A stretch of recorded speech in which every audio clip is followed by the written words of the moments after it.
এই খাবারগুলো ভিতরে রাখ, তাহলে বানরে নিয়ে যাবেন। হ্যাঁ বলেছেন ভালো করে এসে খাবো। ওখানে 92টা টাকা দিয়েছেন একজন বস, 92টা টাকা দিয়েছেন একজন।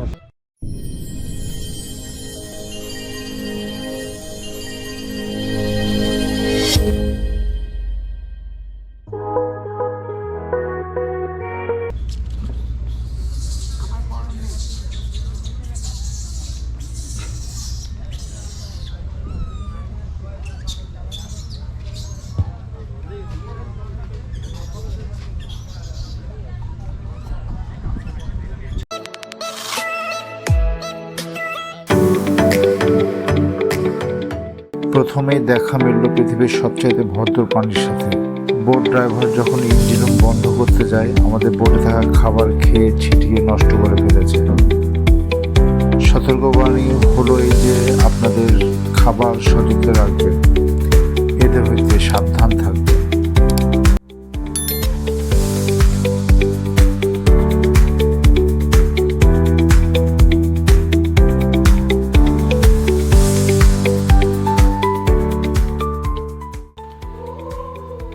এরপরই দেখা মিলল চিত্রা হরিণের।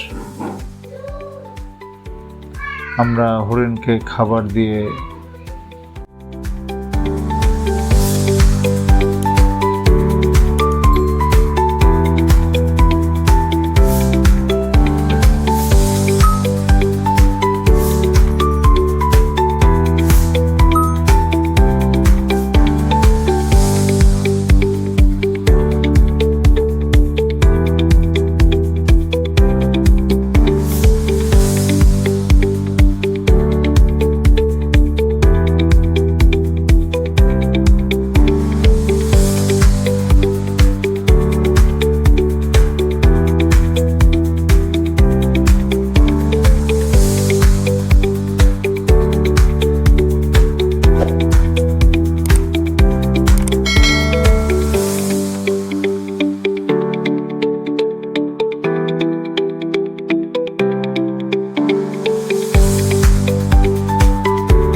হরিণের ঠিক অপোজিটে নীল কালারের একটা টিন শেডের ভেতরে আপনি কিছু ছবি এবং কিছু তথ্য পেয়ে থাকবেন। আপনারা ঘুরে আসতে পারেন, ভালো লাগবে।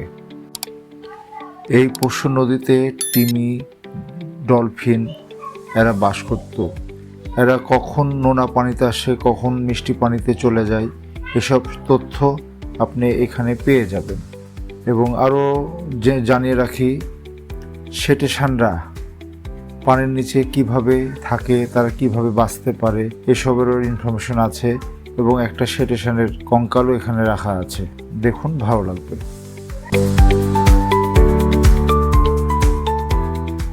আর একটু পার হলেই একটা শেড পাবেন যেখানে কুমিরের প্রজনন কেন্দ্র। এখানে ছোট বড় বিভিন্ন সাইজের কুমির দেখতে পাবেন।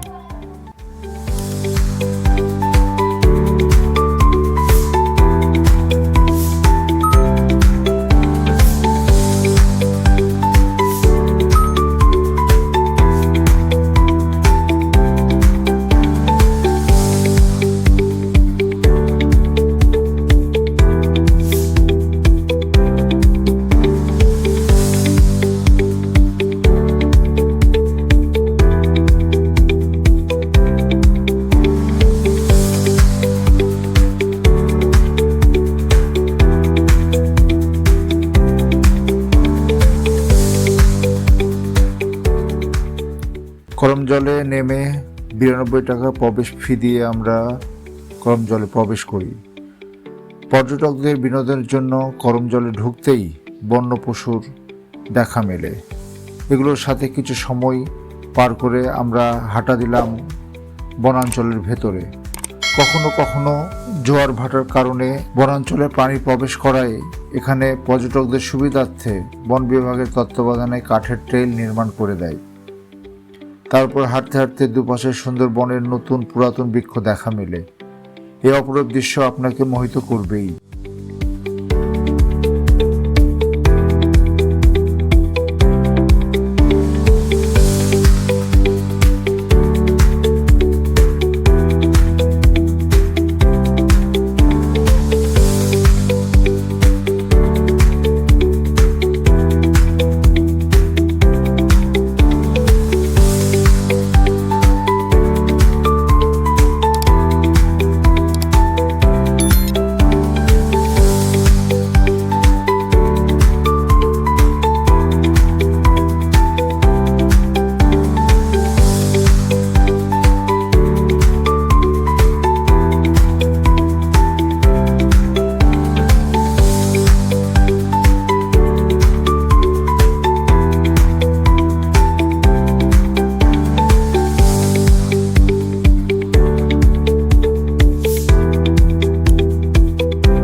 আমরা হাঁটতে হাঁটতে অবশেষে ওয়াচ টাওয়ারের সামনে এসে পড়লাম এবং দেখতেও পেলাম সে ভদ্র প্রাণীর।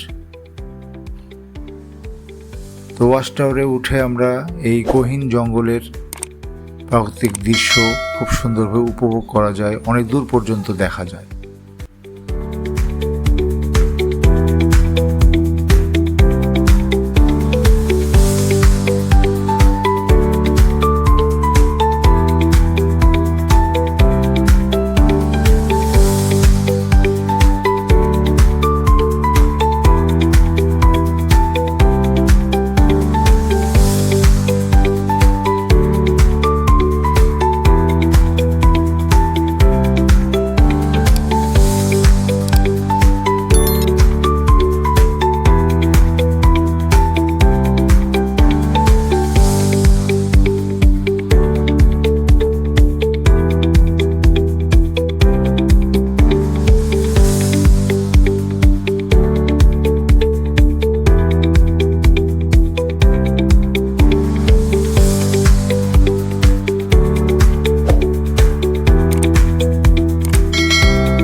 এই ওয়াচ টাওয়ারের নিচে অত্র এলাকার পেয়ারা মাখা, জলপাইয়ের আচার, আমড়া মাখা, কামরাঙ্গা মাখা এবং বাদাম পেয়ে যাবে। ওয়াচ টাওয়ার থেকে নেমে আরেকটি পথ দিয়ে বোটঘাটের দিকে রওনা হলাম। আমাদের সুন্দরবন ভ্রমণ ট্যুর দেখার জন্য আপনাদের আন্তরিক শুভেচ্ছা। কষ্ট করে ভিডিও বানাই আপনাদের জন্য। যদি চ্যানেলটি সাবস্ক্রাইব করে বেল বাটন চাপ দেন তাহলে নতুন নতুন ভিডিও নোটিফিকেশন আপনাদের কাছে পৌঁছে যাবে। লাইক, কমেন্ট, শেয়ার দিয়ে পাশে থাকবেন। আপনারা ভালো থাকবেন। ধন্যবাদ।